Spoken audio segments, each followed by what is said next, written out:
নমস্কার। সহজ জীবনের পক্ষ থেকে আবার একটা সুন্দর ভিডিও নিয়ে সুন্দর আলোচনা নিয়ে চলে এসেছি। তো আমরা এই ভিডিওটিতে অনেক কিছু শিখতে চলেছি। সব বাদ দিয়ে আমরা আগে আলোচনায় আসি। দেখুন, মানুষ হিসাবে একটা কথা আপনাকে অবশ্যই জানতে হবে, মানে আপনার জানা থাকা অবশ্যই উচিত। এই পৃথিবীতে সবথেকে জরুরি হলো আপনাকে বেঁচে থাকা। আপনি বলছেন আমার এই সমস্যা, ওই সমস্যা, আমার এটা নেই, আমার ওটা নেই, আমি এটা পেলাম না, আমি এটা করতে গেলাম ব্যর্থ হলাম। এত অভিযোগ, এই অভিযোগটা কিন্তু আমাদের বেঁচে থাকার উপর নির্ভর করছে। আমরা প্রত্যেকেই জানি যে আমাদের মৃত্যু অনিশ্চিত। আমি এই মুহূর্তে ভিডিওটি রেকর্ড করছি, 1 সেকেন্ড, মিলি সেকেন্ডের মধ্যে আমার মৃত্যু হয়ে যেতে পারে। তাই বেঁচে থাকাটাই আমাদের সবার আগে জরুরি। আমি যদি বেঁচেই না থাকি, এই পৃথিবীতে আমি যদি না থাকি, তাহলে কিন্তু আমার কোনো সমস্যাই থাকবে না, সব সমস্যা বিলীন হয়ে যাবে। তাই আমাদের বাঁচতে হবে। ভাবতে ভাবতে মরে গেলে জীবন দিয়ে দিলেন, কি লাভ হবে বলেন? আগে বাঁচতে শিখুন, তারপর না হয় বেঁচে থাকতে যা প্রয়োজন তা নিয়ে ভাববেন। টাকাটা কার দরকার? জীবিত মানুষের দরকার, এটা তো অবশ্যই। যদি মৃত্যু হয়ে যায় তাহলে তো টাকার কোনো প্রয়োজন নেই। আপনি কে, কোথা থেকে এসেছেন, কোথায় যাবেন, এই প্রশ্নগুলি সঠিক উত্তর যদি আপনার জানা না থাকে, তার মানে আপনার জীবন অগোছালো। জীবনকে গোছাতে হলে এই 3টি প্রশ্নের উত্তর আপনাকে খুঁজতে হবে। আপনি আজকে যেখানে অবস্থান করছেন, আপনি একটা সময় সেখানে ছিলেন না, এখন রয়েছেন, ভবিষ্যতে থাকবেন না।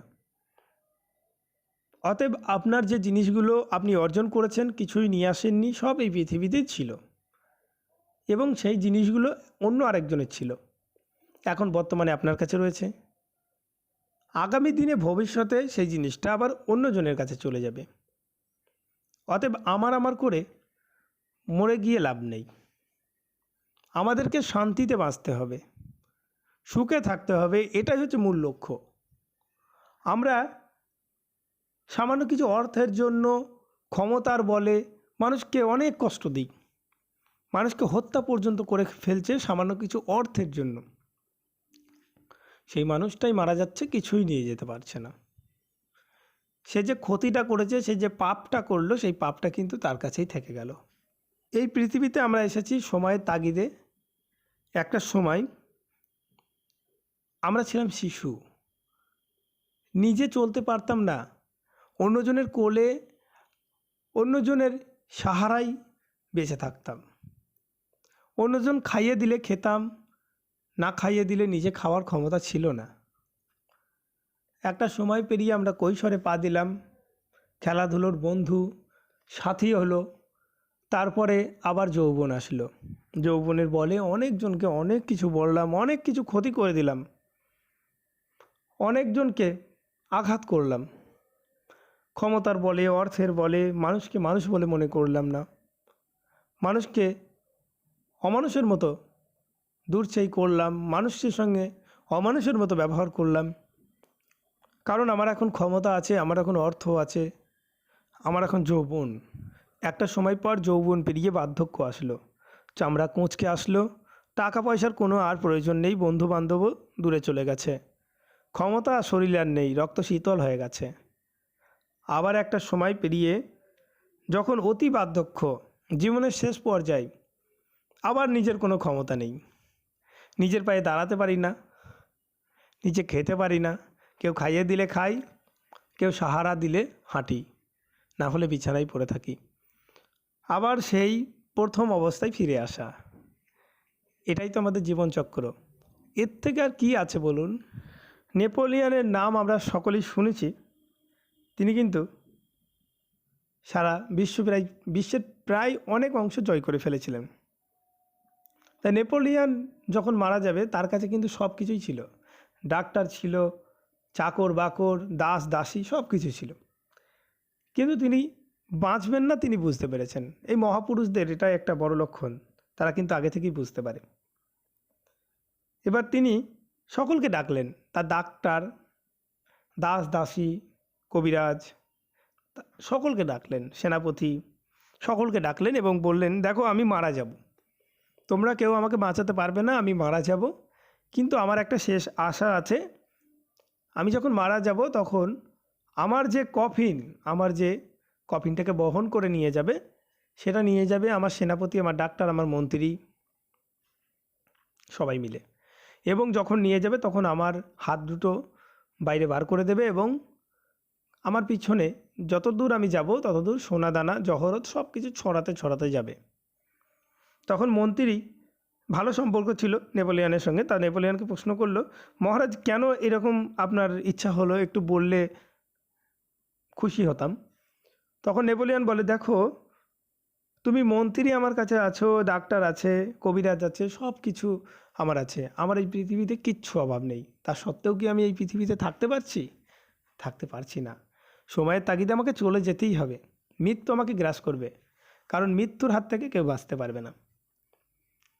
এইটাই মানুষকে আমি বোঝাতে চাইছি যে আমি এই পৃথিবীতে এসেছি, অনেক ক্ষতি করেছি, অনেকের ভালো করেছি, অনেকের ক্ষতি করেছি, অনেক অর্থ উপার্জন করেছি, কিন্তু কিছুই নিয়ে যেতে পারছি না। আমার হাত দুটি খালি হাত দুটি আমি বাইরে রাখতে বলেছি। আমার যে কফিন সেটা বহন করছে আমার ডাক্তার, আমার মন্ত্রী, আমার সেনাপতি। একটা এত বড় সম্রাটের সেনাপতি, ডাক্তার, কবিরাজ, মন্ত্রী কফিন বহন করে নিয়ে যাচ্ছে, তাদের ক্ষমতা হলো না আমাকে বাঁচানোর।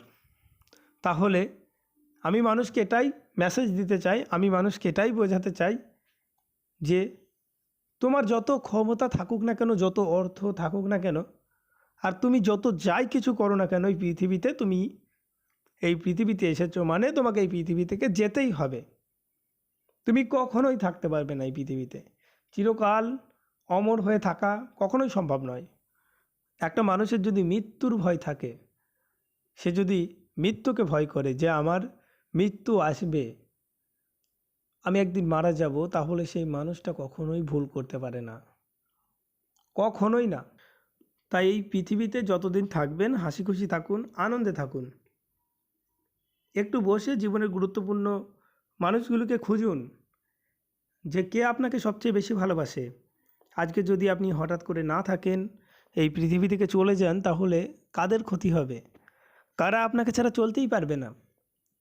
তাদেরকে বেশি বেশি করে সময় দিন, আর বাকি লোকদের সময় দেওয়ার কোনো প্রয়োজনই নেই। যারা আপনাকে ছাড়া অচল, যারা আপনার প্রিয়জন, যাদের কাছে আপনি প্রিয়জন, তাদেরকে সময় দিন। যাদের কাছে আপনি শুধুমাত্র প্রয়োজন, আপনার ভালো সময় দেখে, আপনার অর্থ দেখে, সম্পদ দেখে, আপনার ক্ষমতা দেখে আপনার কাছে আছে, আপনার আশেপাশে আছে, তারা কিন্তু সারা জীবন থাকবে না। আপনার খারাপ সময় আসলেই তারা সঙ্গে সঙ্গে যত দ্রুত পারবে আপনার সঙ্গ ত্যাগ করবে, আপনি একা হয়ে পড়বেন। তাই আপনাকে চিনতে হবে, আপনাকে বুঝতে হবে কে আপনার সত্যিকারের ভালোবাসে আর কে আপনার সঙ্গে অভিনয় করে। পরিবার হচ্ছে সবচেয়ে বড় শান্তির জায়গা, তাই পরিবারটাকে আমাদের ঠিক রাখতে হবে। পরিবারকে ঠিক রেখেই আমাদের জীবনযাপন করাই হচ্ছে প্রকৃত একজন পুরুষ বা একজন নারীর কাজ। পরিবার যদি আমাদের ঠিক না থাকে, পরিবারেই যদি শান্তি না থাকে, তাহলে আমরা কোনো জায়গায় শান্তি পাব না, সেটা যেখানেই হোক। তাই সবার আগে আমাদেরকে পরিবারটাকে ঠিক রাখতে হবে, পরিবারের সুখ রাখতে হবে, দেখবেন সব জায়গায় আপনি শান্তি পাবেন।